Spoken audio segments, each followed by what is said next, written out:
Memorial Stadium. He's Tyler Feldman. I'm Jeff Jones, and guys, we're joining you right outside of Gate 1, right across from Bevo Boulevard, and we are ready to see the Longhorns take on Oklahoma State.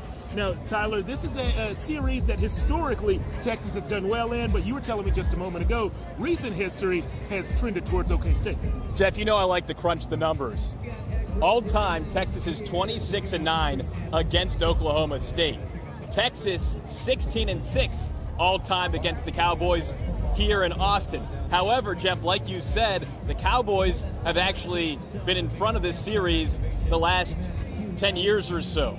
The Cowboys winning 7 of the last 11 matchups. Even worse for Texas, the Cowboys winning 5 of the last 6 here at DKR, which is just crazy to think about, that although the Longhorns have dominated this series all time, it's actually been Oklahoma State that has won 7 of the last 11, like I said. More importantly, though, for today's purposes, 5 of the last 6 here in Austin. Yeah, that home field advantage hasn't been as advantageous as you would think here in Austin, but that could change today. And you know, a key Oklahoma State player who has actually never won here in Austin, at least in college, is their quarterback Spencer Sanders, former Mr. Texas high school football. So a lot of local people have seen him play from his time in Dallas, and we'll see him on the field today. He is a true dual threat quarterback, and as we saw last week against Oklahoma, when their dual threat quarterback came off the bench, Texas did struggle a little bit with a player who was able to make what they call off-script passes, which basically means if the play is designed to last about 3 seconds and then the quarterback get rid of it, but the quarterback scrambles around and extends the play, makes it last 6, 7, 8 seconds. The Longhorns DBs are having trouble staying with receivers for that 6, 7, 8 second mark, which is normal. And the way that you fix that is really through the pass rush. And speaking of pass rush, Tyler, we hope that the Longhorns offense can contain that Oklahoma State pass rush. And you were breaking down the offensive line a little bit, looking at the roster and some shifts that the Horns are going to make on that O-line. Jeff, yeah, a lot of times when Texas fans or football fans watch football, they're not necessarily looking at the offensive line, but Denzel Okafor, one of the veteran offensive linemen for Texas, he suffered that lower leg injury. We don't know a timeline of when he's expected to be back.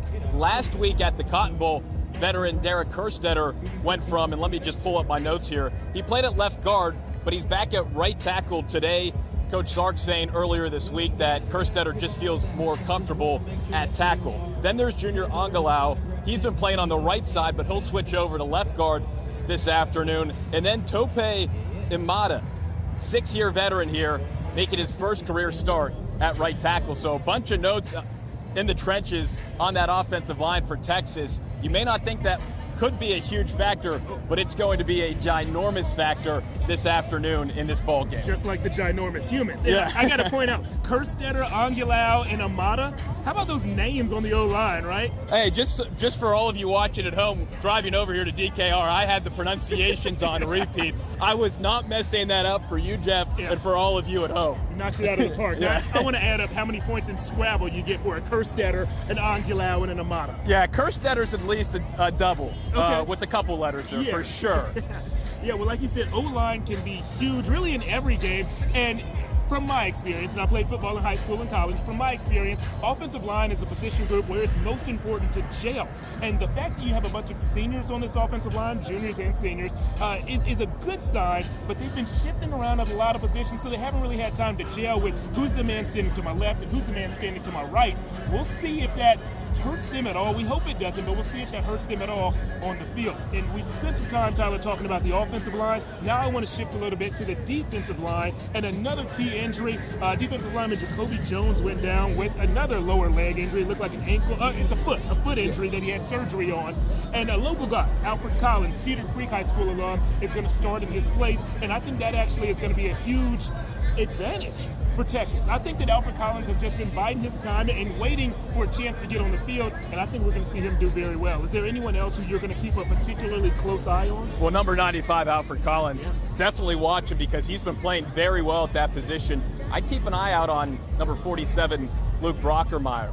Texas has had a lot of problems tackling as of late. They gave up over 660 yards of total offense against Oklahoma. We remember that Arkansas game. So against the better teams, Jeff, the defense has struggled to contain the opponent's offense. So with this top 25 matchup, the big question is, can PK's defense, can Pete Kwiatkowski's defense tackle better, make plays, make stops, create more turnovers, and avoid the big plays, because that's been the danger for the Longhorns against both Oklahoma and Arkansas in their 2 losses this season against ranked opponents. Definitely, and a ranked opponent is what they're going to see today. OK State is undefeated and ranked as the number 12 team in the nation. But Tyler, you and I were talking on the drive up here. OK State has that nice ranking, that pretty 0 in the loss column. But I think that they're very beatable. They opened the season with with narrow wins against Boise State, against Missouri State, and against Tulsa. Those were all 1-possession games, and 2 of them were at home. Now, nothing against Montana State, nothing against Tulsa, nothing against Boise State, but those teams don't have the firepower that Texas has. And if they were able to hang with OK State at home, I think Texas is going to be able to pull this one out. What do you think is going to happen on the field? Yeah, the Cowboys haven't blown anyone out of the still water. See what I did there? Yes, I do. On average, they're winning each of their 5 games this season by a touchdown or less. 6.8 points per game. That's the margin of victory for Oklahoma State this season. So yeah, they haven't blown anyone out. They haven't exploded past anyone.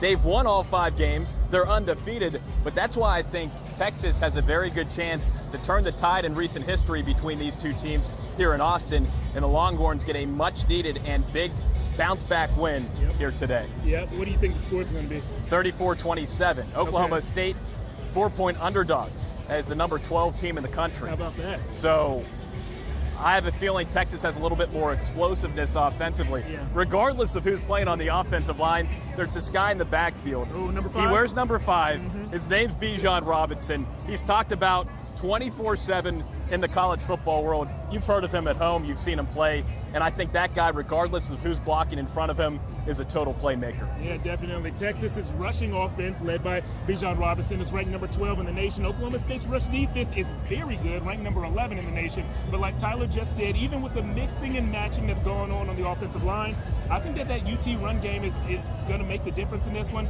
and I think that Texas pulls off the win. I was going to say pulls off the upset, but they're expected to win in this one. I think Texas wins, and bigger than that. That Vegas has given them. My prediction is going to be T34, Oklahoma State 21. So I think that they win by 2 possessions, and I'm just looking forward to seeing what's going to happen on the field. Because we're going to go ahead and wrap things up here and make our way inside, and what we'll do is let you take a look at what's going on behind us right now. The fan experience out here outside of DKR Texas Memorial Stadium is awesome as usual. People are excited about getting up early, doing a little brunch with Bevo, and going inside and hopefully seeing some awesome football, and for our local fans here, maybe even a Longhorns win. We'll, of course, have full highlights and reaction tonight on KVUE.